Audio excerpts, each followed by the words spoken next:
नहीं सत्संग भजन नहीं हरि को, श्रवण न राम कथा अनुरागी। कानों से भगवत चर्चा नहीं सुहाती। बस वो बात बताओ जिससे हमारी कामना की पूर्ति हो जाए।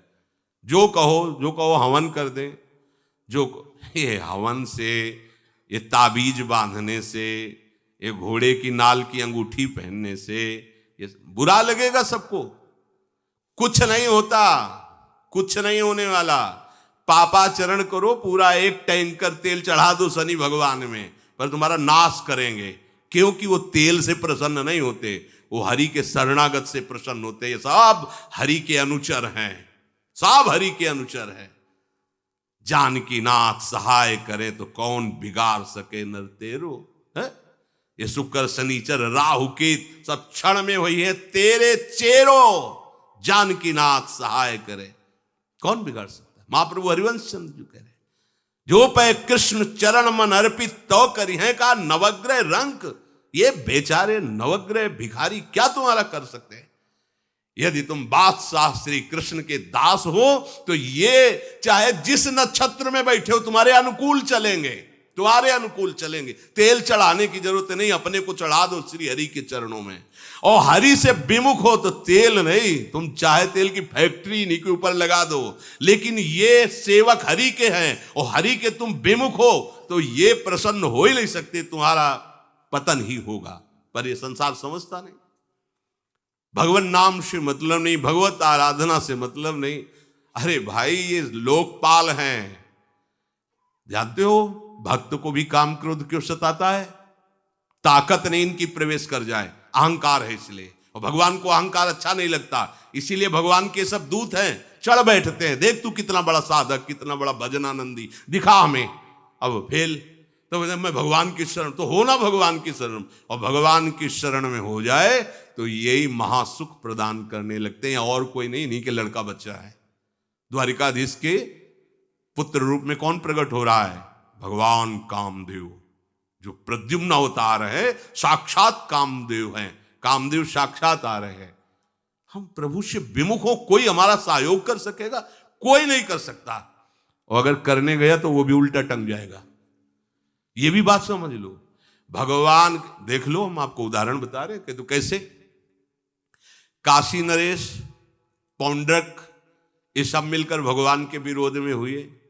भगवान ने सुदर्शन चक्र को छोड़ा, काशी नरेश पौंड्रक सबका उद्धार किया।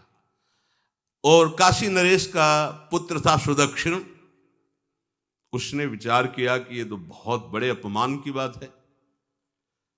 भगवान शंकर की नगरी में रहता, काशी में महामृत्युंजय है, काल के भी महाकाल हैं। पंडितों से कहा ऐसा उपाय नहीं कि हम द्वारिका को भस्म कर दें। बोले है, भगवान शिव के ऐसे ऐसे मंत्र हैं कि वो तो विनाशकारी भी तो है ना, वो बहुत सुंदर भी है। कर्पूर गौरम करुणावतारम संसार सारम, करुणा के स्वरूप है। आशुतोष नाम है। एक चुल्लू जल ऐसा कोई देवता नहीं मिलेगा जो संसार में कोई देवता नहीं खाता, वो इन पे चढ़ाए जाते हैं। अकौड़े का फूल, धतूर का फल ये कोई पता है? नहीं पता। इतने से वो प्रसन्न, इसीलिए वो आशुतोष रीझ जाए तो पूरा नगर का नगर सोने का ऐसे दे दिया, लंका उन्हीं दे दिया। और अगर दृष्टि बदल जाए तो हनुमान जी बनकर पूंछ में आग लगा को श्रीलंका को नाश कर। बड़े विचित्र हाँ है भगवान शंकर, विनाशकारी, द्वारिका को भस्म कर सकते हैं। आराधना की सुदक्षिण ने, बड़े बड़े विद्वान बुलाए। काशी तो विद्वानों की नगरी, और ब्राह्मणों की विद्वता तभी सार्थक है जब प्रभु में उसका समापन हो। विद्या कौन? जो भगवान से मिला दे। अविद्या कौन? जो अहंकार माया में लगा दे। तो उन विद्वानों की ये समझ में नहीं आया कि किसके विरोध में मुझे अनुष्ठान में बैठालना है। बैठ गए, अनुष्ठान शुरू किया, तो मंत्रों में ताकत तो है ही। भयंकर कृत्या प्रकट हुई, विश्व का विनाश करने की सामर्थ्य रखने वाली। मंत्रों के द्वारा उसे प्रेरित किया, जाओ द्वारिकापुरी को ही भस्म कर दो। और ये पता नहीं था कि द्वारिकापुरी ब्रह्मा की बनाई हुई नहीं है। सारी की सारी शक्तियां ब्रह्मा की बनाई हुई चीज पर बिगाड़ सकती हैं, लेकिन चिदानंद धाम में इनका तो प्रवेश ही नहीं। अब दूर से द्वारिका में दिखाई दिया, भयंकर ज्वाला में कृत्य आ रही। लोग भागकर भगवान के पास गए, प्रभु कोई भयानक मंत्र से आविष्ट होकर कृत्य आ रही जो नष्ट करना चाहती द्वारिका। तुम्हें घबराने की जरूरत नहीं, ना बताने की जरूरत है। द्वारिका हर समय सुदर्शन से सुरक्षित है, और सुदर्शन कोई जड़ चक्र नहीं है, वो चैतन्य भगवत पार्षद है। जब जहां जैसा अवसर आता है वैसा वो रूप रख लेते हैं। एक को मारना है तो 100 अरे वाले, हजारों को मारना है तो 1000 अरे वाले, और अगर पूरा सिस्टम विनाश करना है तो अनंत अरे वाले सुदर्शन चक्र हो जाते हैं। और जब सेवा ये नहीं होती तो हाथ जोड़े भगवान के पास खड़े रहते हैं। ये कोई जड़ वस्तु नहीं कि तलवार है भगवान की तो तलवारें बनी खड़ी रहेगी, नहीं, पार्षद स्वरूप है। आवश्यकता हुई वही कौमुदी की गदा सुदर्शन, ये सब दिव्य है। पांचजन्य शंख सुदर्शन चक्र सेवा में थे। भगवान ने आदेश किया, देखो क्या है, सुदर्शन चक्र ने दौड़ाया कृत्या को, वहीं चल जहां से आई तू, वहीं ले गए जहां पंडित लोग सब सावधान, मंत्र से अपने को सुरक्षित किए। ये बड़े खतरनाक अनुष्ठान होते हैं, जो मारण अनुष्ठान होते हैं, बहुत खतरनाक होते हैं। मतलब अगर सही माने में वो भगवत आराधक नहीं है तो फिर नष्ट भी कर देंगे, ऐसा नहीं। तो एक प्रसंग आता है कि एक शालिग्राम भगवान को नचा करके पैसे लेते थे। बहुत से लोग इकट्ठा हो गए, तो चमत्कार को देखने वाले संसारिक जन होते हैं, तो ऐसे शालिग्राम रखते, ऐसे करते, शालिग्राम ऐसे ऊपर उठते, ऐसे ऐसे ऐसे ऐसे नचाते, और लोग अरे देखो भगवान इनके इशारे से नाच रहे हैं। ऐसा एक भक्त तो उसी नगर में एकांत में भजन करते थे, बड़े कई शिष्य उनके थे, भिक्षा मांगने हो गए। उन्होंने देखा, आके गुरुजी से, उनका ऐसा भक्त कभी कर ही नहीं सकता। भगवान का भक्त अपने भगवान को प्रदर्शन नहीं बनाता, ये तो कोई तांत्रिक है, भक्त नहीं है। भक्ति की अलग संज्ञा होती है। ये कोई तंत्र सिद्ध आदमी है जो भक्ति का नाटक करके लोगों को ठग रहा है। बोले महाराज फिर आपको चलना चाहिए, क्योंकि हजारों लोग उससे प्रभावित हो रहे। बोले हम गए तो उसका सब बंद हो जाएगा, ये दुकान मकान। बोले चलो ना महाराज, बड़ा ऐश्वर्य जमा हो रहा था, लोग भेंट, वो गए, बस अंदर से नाम जप करते हुए जो खड़े हुए, तो कुछ नहीं, कोई भी उसका मंत्र, वो आसपास दृष्टि डाला, कौन आया नया, तो उसी में देखे फटे पुराने कपड़े पहने, तेज से चमकते हुए भक्त। तो उनका तुम चले जाओ यहां से। तो उनका नहीं, हम चले जाने के लिए नहीं आए, हम आपको बताने आए, ये नाटक मत करो। अगर सही आराधना करो इनकी तो ये लोग क्या देंगे, ये तो परम पद दे देंगे, शालिग्राम भगवान है, आप भगवान का ऐसा प्रदर्शन करते हो। अब लोगों का विरोध शुरू हुआ, क्योंकि इतने बड़े संत जब बोल रहे तो सब लोग, अब उसको बहुत बुरा लगा कि हमारी तो सारी दुकान बंद हो गई। अब एकांत में जाकर उसने मूठ का प्रयोग किया। ये मारण होता है मंत्रों से, एक खप्पर में आग जैसी जलती है, उसमें अभिषिक्त करके भेजा जाता है, और जिसके पास भेज दिया गया वो उल्टी में खून, शौच में खून, 2-4 जितना समय रखा गया उसके अनुसार मर जाएगा वो। पर ये साधारण लोगों के, भजनानंदियों के ऊपर नहीं। भजन वाले मत डरे, साप ताप रोग शोक, किसी का श्राप भी आपको छू नहीं सकता। कोई ताप, कोई दोष, कोई रोग, कोई मारण, कोई मूठ, किसी की सामर्थ्य नहीं। राधा राधा राधा, जिनके चरणों में सुदर्शन चक्र बसता है वो है किशोरी जी, जो लाल जो हाथ में रखते हैं ना, श्री जी के चरण चिन्हों में सुदर्शन चक्र है। वो मूठ गई महात्मा की कुटिया के सामने, और बस जैसे मक्खियां भिनभिनाती ऐसी आवाज आई, बस वैसे नाच रही थी बाहर। तो वो डेहरी के पास आए और उनका, हमारे दृष्टि में भगवान की सिवा कोई नहीं, आप में भी भगवत शक्ति है क्या? आप ये नहीं समझते हैं कि निरपराध के लिए मारण किया गया है? हमारे में सामर्थ्य है, हम आपको अभी नष्ट कर सकते हैं। अरे भगवान के नाम में आप जाओ और उनको दंड दो। कोई मंत्र नहीं पड़े थे, मूठ वापस हुई, और मुंह से खून, शौच से उन्हीं के त्राहिमाम मच गया। फिर उनको लगा कि मुझे जाना चाहिए उसकी रक्षा के लिए, गए, भगवान नाम स्पर्श करते हुए ऐसे माथे पे हाथ, सब शांत हो गया। बोले अब अवसर हम दे रहे हैं, अब नाम जप कर लो, नाटक बंद करो। उस चरणों में गिरा, उसी दिन शिष्य बन गया। तो सुदर्शन चक्र ने कृत्या को नष्ट नहीं किया, वहां द्वारिका में दौड़ाया। जब काशी पहुंची, काशी भगवान विश्वनाथ जी के त्रिशूल में बसी हुई है और शिव की दृष्टि से सुरक्षित है। जो वहां श्रद्धापूर्वक वास करे उसका मोक्ष अनिवार्य है, तारक मंत्र देकर शिव करते हैं। पर उस कृत्या को सुदर्शन ने नष्ट किया और जितने ब्राह्मण थे सबका राधे राधे, और पूरी काशी में आग लगा दी। तो विश्वनाथ जी मुस्कुराए, नाराज थोड़ी, क्योंकि विश्वनाथ जी ने कह दिया था यदि ब्राह्मण विरोधी कोई है तो हमारा ये मारण काम कर जाएगा। और उनको ये समझ में नहीं आया कि नमो ब्रह्मणे देवाय भगवान का नाम है, वो जानते थे। तो कोई भी भगवत विरोध भाव लेकर के किसी भी देवता की आराधना करके कुछ नहीं होने वाला। किसी भी देवता, एक तांत्रिक बहुत वो संतों को परेशान करता था, धर्म सम्राट स्वामी श्री करपात्री जी महाराज, ये बहुत पुरानी बात नहीं है।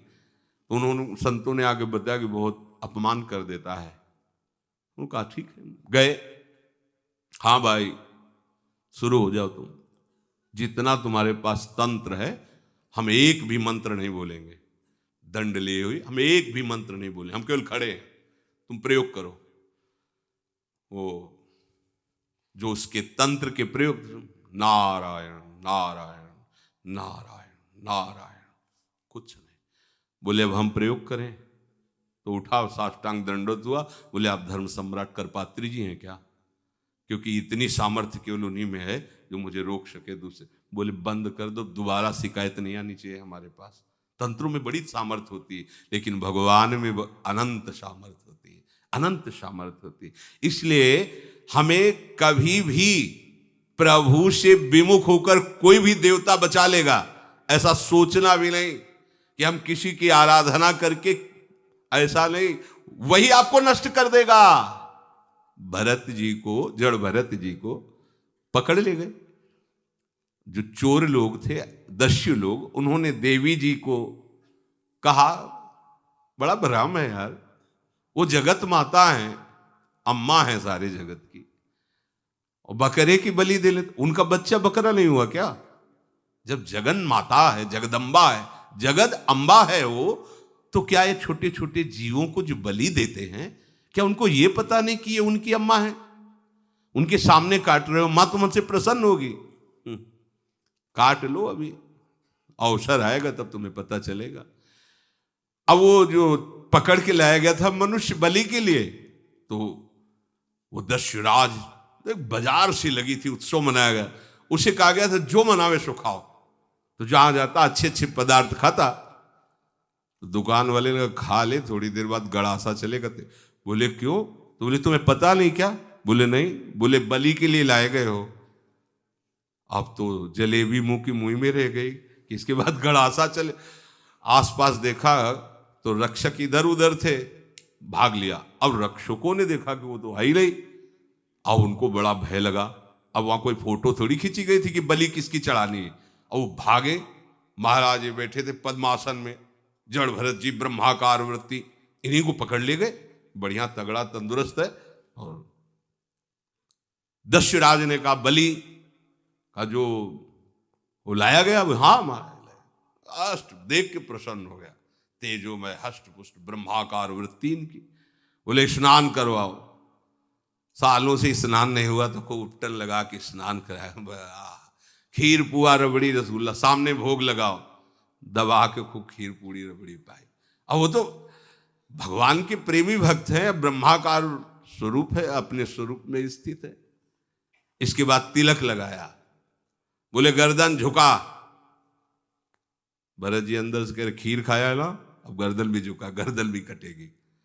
भक्त की गर्दन यदि श्रद्धा से झुके तो ठीक, अगर जबरदस्ती से झुका दिया तो तुम झुकाने लायक नहीं रह जाओगे, भी ध्यान रखना।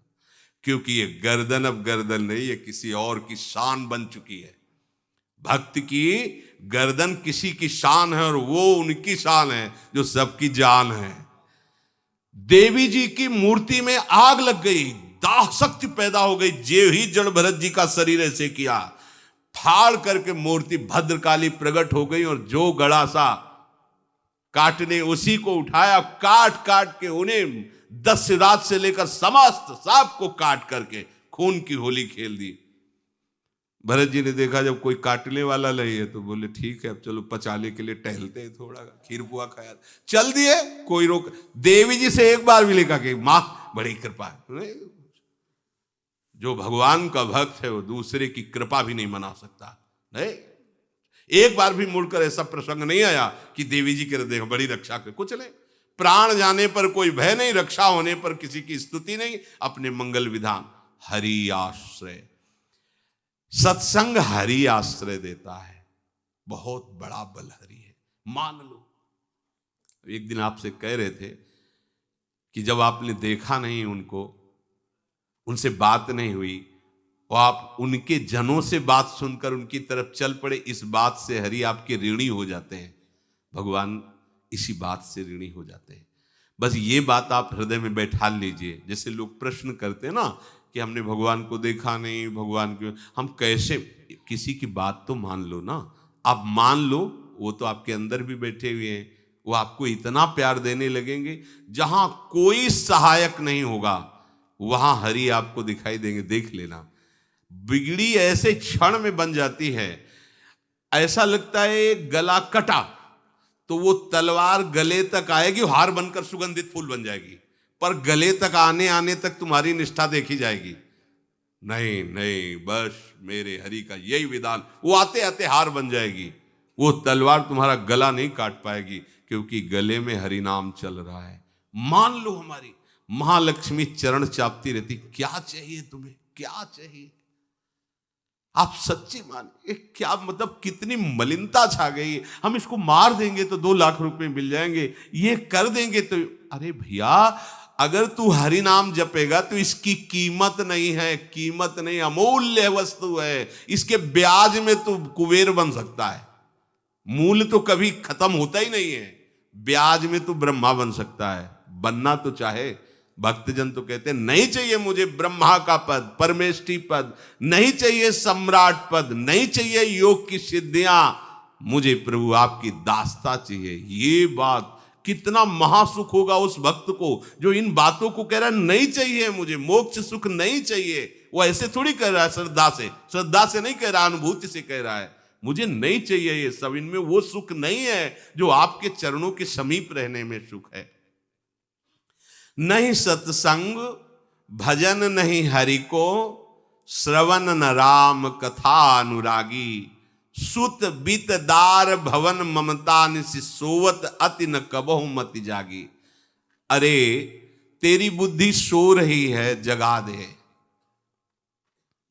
पुत्र में, रुपया में, स्त्री में, मकान में, इसमें सबकी ममता होती है, सबकी, जितने सृष्टि में पैदा हुए, केवल सत्संगी की नहीं होती। जो असली सत्संगी है उसकी ममता प्रभु के चरणों में होती है, क्योंकि वो जानता है सब रूपों में प्रभु ही है, ये सब पसारा प्रभु का ही है, इसलिए ममता उसकी प्रभु के चरण। एक अहमता ममता ये जग में है दुख जाई, ये जब श्री जी की ओर लगे तो होत परम। जाग जा, बिना जागे दुख दूर नहीं हो सकता। जैसे स्वप्न में हम देख रहे हैं कि समुद्र में डूब रहे हैं, अब जागृत में आसपास सैकड़ों नाव लगा दें तो बच जाएगा क्या वो, क्योंकि वो तो सो रहा है और वो स्वप्न में देख रहा है। अब हम नाना प्रकार के तैराकों को बाहर तैनात रखें तो उसको कोई सुख मिलेगा क्या, क्योंकि वो स्वप्न में। उसको अगर सुखी करना है तो एक ही उपाय, जगा दे। जगा दो तो ना समुद्र रह गया ना डूबना रह गया। ऐसे ही संसार में मोह से ऐसे ग्रसित जीव हैं, भाई इतना ही सुखचार है, और उसी स्वप्न में वो दुख से निवृत्त होना चाहते हैं। अब हम बाहर से उनकी कामनाओं की पूर्ति करने वाली बात करें तो क्या वो सुखी हो जाएंगे क्या। इसीलिए कोई साधु जो भगवत मार्ग का पथिक है वो कभी सपोर्ट नहीं करेगा जाओ ऐसा, वो जाओ ऐसा ही है जैसे उस स्वप्न में समुद्र में डूब रहा है, बाहर से हम जल जहाज नाव तैराक सब लगा रहे हैं, लेकिन वो नहीं सुखी होगा, क्योंकि उसके सुख का कारण तब बनेगा जब स्वप्न हटे। स्वप्न तब हटेगा जब वो जागे। जो सपने सिर काटे कोई, बिन जागे दुख दूर न होई, तो उसको जगा दो। साधु जन क्या करते हैं, जगा देते हैं उसको। जागो, कहां मोह निशा सब सो निहारा, देखे स्वपन अनेक प्रकारा, यही जग जामिन जागे जोगी। योग भगवान से जो तुमने वियोग कर रखा है, तुम जगो। जे ही जगोगे तो जे ही जाने जग जाए हेराई, जागे जथा स्वपन भ्रम जाई। कोई नहीं यहां। एक कल श्लोक, मत्तः परतरम नान्यत किंचित् अस्ति धनंजय, मेरे सिवा कोई नहीं। ये कब पता चलेगा? जागने पर। तो हमें ये बहुत कुछ दिखाई दे रहा है, स्वप्न है। उमा कहूं मैं अनुभव अपना, सत हरि भजन जगत सब सपना। तो बोले तुलसीदास हरि नाम सुधा तजी, सठ हठ पियत विषय विष मांगी। अगर कहीं संतों के पास भी गए तो क्या मांग रहे हैं? हठ करके विषय विष मांग रहे हैं। वो आत्मदेव नाम के एक ब्राह्मण थे, सब कुछ समृद्धि थी, संतान थी नहीं, बड़े दुखी गृहस्थी में। हमारा कुल चलाने वाला होना चाहिए। बड़ा भ्रम बैठा हुआ है, हमारा कुल चलाने वाला नहीं, तो सब बेकार, जीवन ही बेकार हो गया। बिना गुरु के यदि शास्त्र पढ़ोगे ना तो भ्रमित हो जाओगे। स्पष्ट लिखा, पुत नाम के नरक की उसको प्राप्ति होती जिसके संतान नहीं होती। अब तो गृहस्थ में बेचारा पड़े परेशान। उन्होंने सोचा इससे अच्छा है आत्महत्या कर लें। बहुत संतों के पास जाकर के यज्ञ करके सब अपनी कामनाओं की पूर्ति चाहते, दान पुण्य दे करके। उसने भी जितना उपाय हुआ किया, नहीं हुई संतान। मरने के लिए वो जंगल में, उधर से एक सन्यासी जी आ रहे थे, देखा साधु तो ब्राह्मण तो थे, उठे प्रणाम किया, देखा उनको उदास क्यों हो। उनका महाराज उदास ही नहीं, मैं तो आत्महत्या करने आया हूं यहाँ जंगल में। अरे ये तो महापाप है, आत्महत्या तो बड़ी दुर्गति का कारण है। बोले महाराज अगर आप बचाना चाहते हो तो आप कृपा करो। क्या क्या चाहते हो? बोले हमारे पास सब कुछ है, बेटा नहीं दोगे तो हमारा जीवन बेकार। तो उन्होंने अंतर्दृष्टि से देखा और कहा 7 जन्म तक तेरे पुत्र नहीं भाग्य में तेरे लिखा है।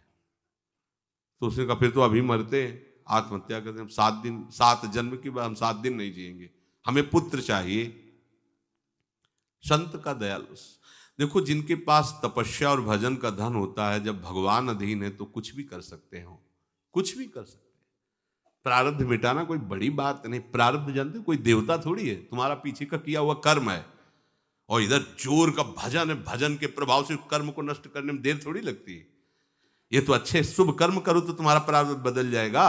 भजन का प्रयोग प्रारब्ध बदलने के लिए थोड़ी है।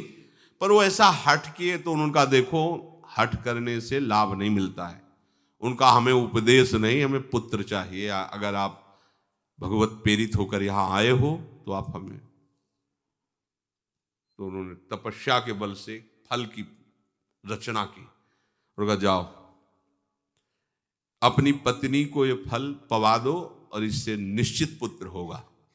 बहुत प्रसन्न, अब कामना पूर्ण थी तो देख लो, प्रभाव देखो कामना का। प्रसन्न हुए आए। धुंधुली नाम था उनकी पत्नी, नाम भी बहुत बढ़िया था, धुंधुली। वो कहा कि देखो ये फल खा लो, तुम्हारी संतान हो जाएगी। बहुत मीठी बात बोलती थी, मृदुभाषी, कपट हृदय। अलग अलग क्षेत्र होता है, हृदय कपट और मुख में मीठी बात। बहुत संभल के व्यवहार करना चाहिए ऐसे लोगों से। मधुरिया बानी मीठी, क्या मृदु भाषा। नहीं प्रीतम, आप चिंता मत करो, फल ऐसे थोड़ी खाया जाता है, नहा धो के पवित्र होके फिर। हाँ उनका ये बात, तो आप अपने काम में लगो, हम पा लेंगे ऐसा। अब आपको विश्वास है ना? बोले विश्वास तो है, इसमें क्या विश्वास, आप भी तो चाहती ना पुत्र हो। बोले हाँ। वो जो ही गए सो अपनी बहन को बुलाया और कहा सुनो, अभी तो हम 4-5 रोटी कढ़ी चावल सब पा लेते हैं, पूड़ी खीर पुआ। गर्भ रहेगा तो पेट तो उसी से भरा रहेगा, तो हमारा भोजन रुक जाएगा। बोले हाँ ये तो बात है। जब पेट बढ़ेगा, अगर घर में आग लग गई तो फिर हम भाग नहीं पाएंगे, तो हम जल जाएंगे। ये निगेटिव सोच वाले लेते। और पंडित जी तो इसी बात में लगे हैं कि गर्भ रह जाए तो क्या करें, तुम्हारा हम खाएंगी तो है नहीं पक्की बात, पर करें तो क्या करें। पंडित जी को कैसे समझ, तो उनका देखो एक बात है, हमारे गर्भ है, हमारे कई लड़के हो चुके हो, गरीबी है ही है हमारे यहाँ, तुम कुछ पैसा दे देना और ये नाटक करना कि मैं गर्भवती हूं, बच्चा समय होने पर हम पहुंचा देंगे, हम घोषित कर देंगे हमारा बच्चा मर गया। तो पंडित जी को तुम नाटक में बताते रहना कि गर्भ है, बच्चा हो जाए, पंडित जी कह देना बच्चा हो गया है, तो बोले दूध पिलाने की समस्या आएगी, तो बोले ये तुम कह देना कि पहला पहला बच्चा है, हमारे वक्षा स्थल में दूध नहीं, हमारी बहन का था तो मर गया बच्चा, तो उनको बुला लेती तो बात बन जाएगी, बढ़िया बात हो गई। परीक्षा के लिए फल गाय को खवा दो, गाय को खवाया, ठीक समय पर गोकर्ण जी प्रकट हुए, दिव्य तेजोमय बालक, कान केवल वो गाय के, बड़े ही विद्वान और भगवत भक्त संत के द्वारा। कहा था 7 जन्म तुम्हारे भाग्य में, बच्चा नहीं तो नहीं है, देखा गाय के हो गोकर्ण जी प्रकट हुए। उधर उनके जो बच्चा पैदा हुआ वैसे ही नाटक के द्वारा पहुंचा दिया गया, वैसे ही पूरा जैसा पहले पक्का हुआ। अब उसने कहा कि हमारे तो स्तनों में दूध नहीं, हम अपनी बहन को बुला लें, उनका बच्चा मर गया। हाँ हाँ हमारा बच्चा स्वस्थ होना, आप बुला लो, उसको हम धन भी देंगे, वो हमारे बच्चे की सेवा कर। अपने नाम से जोड़ करके उसका नाम रखा धुंधकारी, धुंधुली और धुंधकारी, अज्ञान का साक्षात स्वरूप। अब जैसे ही वो अवस्था बढ़ती गई तो उसके पापाचरण बढ़ना शुरू हुए, बच्चों के साथ खेलता, खेलते हुए बच्चों को उठा लेता और कुएं में डाल देता, मतलब घोर अत्याचार। गोकर्ण जी हर समय भजन साधन शास्त्र स्वाध्याय। जब और बड़ा हुआ तो माता जी को अपने डंडों से रोज पूजन करता, पिताजी को गाली लात थप्पड़, पिताजी तो रो पड़े। गोकर्ण जी से कहा कि बेटा हमारी गाय से प्रकट हुए पर भरोसा आप ही का है, बचा सकते हो। तो बोले पिताजी जाओ यहाँ से, भाग जाओ यहाँ से, एकांत जंगल में जाकर भगवान श्री हरि का भजन करो। उन्होंने 2 श्लोकों में उपदेश किया। दूसरा श्लोक ये, धर्मम भजस्व सततम त्यज लोक धर्मान, सेवन सदा साधु पुरुषं जहि काम तृष्णाम, अन्यस्य गुण दोष चिंतन मास मुक्त्वा, सेवा कथा रस मोहो नितराम पिबत्वम। हे पिताजी अब तुम लोक धर्म का त्याग करके भागवत धर्म को स्वीकार करो, एकांत में जाकर साधु महापुरुषों के संग से उनके उपदिष्ट उपदेश के अनुसार आचरण करो, प्रभु की लीला कथा सुनो, ना कोई कामना ना कोई तृष्णा, किसी के गुण दोष का वर्णन मत करना और सदैव भगवत सेवा भावना में रहना, इसी जन्म में तुम्हें भगवत प्राप्त। वो तो उधर गए, इतनी पिटाई की उसने माँ की कि माँ कुएं में गिरकर आत्महत्या कर ली। फिर तो मनमानी आचरण, कुछ वैश्याओं को रखा और चोरी करके लाया। वैश्याओं ने सोचा किसी दिन पकड़ा जाएगा ये और हम, तो उसके हाथ पैर बांध दिए, चारपाई में ला के मुख में अंगार ढाल, वो मरा भयानक प्रेत। कामना ने क्या किया, सर्वनाश। किसी को हरि विमुख होकर कभी सुख मिल सकता है? आप संतों के पास जाइए, अपनी कामना रखिए। हम ये नहीं कहते कि कामना तुम त्याग पाओगे, कामना रखिए, भगवान के पास जाइए, अपनी कामना रखिए, क्योंकि आप कामना से युक्त हैं। पर छूट इतनी दे दीजिए कि जिसमें हमारा मंगल हो वो करना। जैसे नारद जी भगवान से अपनी कामना रखते हैं कि हमारा ब्याह करवा दीजिए, और बाद में एक छूट दे देते हैं कि जेहि विधि होए नाथ हित मोरा। तो हरि को अच्छा लगेगा, गुरुजनों को अच्छा लगेगा कि इस कामना से इसका कोई जीवन बाधित नहीं होगा, वो पूर्ण भी कर देंगे। और अगर लगा कि इसका पतन हो जाएगा तो आप रोते रोते भी कामना की पूर्ति नहीं करेंगे। उत्तम बात तो ये है कि कामना हरि की प्राप्ति की करो, वो सर्व सुख स्वरूप हैं। किसी का अन्य आश्रय अन्य बल ना लेते हुए अपने श्यामा श्याम के चरणों का आश्रय लेकर निरंतर भजन करो तो ये अनुभव हो जाएगा कि सुख किसे कहते हैं। अभी तुम्हें परिचय ही नहीं मिला, सुख किसे कहते हैं। सुख सच्चिदानंद है, सुख एक रस है, सुख अविनाशी है। वो सुख सदैव बढ़ता रहता है, घटता कभी नहीं। एक रस होते हुए भी प्रतिक्षण वर्धमानम है, कभी कभी अंत नहीं होता इस सुख का। ऐसे अनंत सुख के लिए हमें मनुष्य जन्म मिला है। प्यारे इसे मत खोइए, हर समय राधा राधा राधा राधा राधा, और किसी को दुख मत दीजिए, कोई गंदा नशा मत कीजिए, कोई गंदे आचरण मत कीजिए, गंदा भोजन मत कीजिए जिससे अन्य जीवों को कष्ट हो, ऐसा कोई भोजन स्वीकार मत करो। इसी जन्म में आप देख लेना, इसी जन्म में आपको वो वस्तु मिल जाएगी, निहाल हो जाओ। हम किसी पक्षपात की बात नहीं करते। अगर इस छाती को बचपन से अभी तक ऐसा, तो हम कह देते कि भाई आगे कुछ भी हो, कोई भी हमारी गलती हो, हम ये मान सकते हैं, पर हमें ये पता चला कि बचपन से आज तक जलता ही रहा, कभी शांति नहीं मिली, भागता ही रहा पर कभी विश्राम नहीं मिला। पर हम ये आपको कह रहे हैं कि जैसा प्यार प्रभु वैसा अन्यत्र कहीं कभी कहीं नहीं मिला, और प्रभु के प्यार का मूर्तिमान स्वरूप हमारी प्यारी जू निहाल कर दिया प्रभु ने। प्यारी जू के चरणों का आश्रय और उनका परिचय देकर पूछो बस, यहाँ वाणी मौन हो जाती है। प्यारी जू तो प्यारी जू, और हम ही नहीं, आप सब महाभाग्यशाली है। वृंदावन आए, राधा किशोरी जू के घर में आए और उनकी चर्चा सुन रहे हैं, उनके सिद्धांत सुन रहे हैं, कहीं ना कहीं आपके अंदर उनकी तरफ बढ़ने की इच्छा भी है। ये बहुत बड़ी बात है। बस इस इच्छा को, इस आशा को इतना बढ़ा लो कि कोई इच्छा न रह जाए, कोई आशा न रह जाए, हर समय निरंतर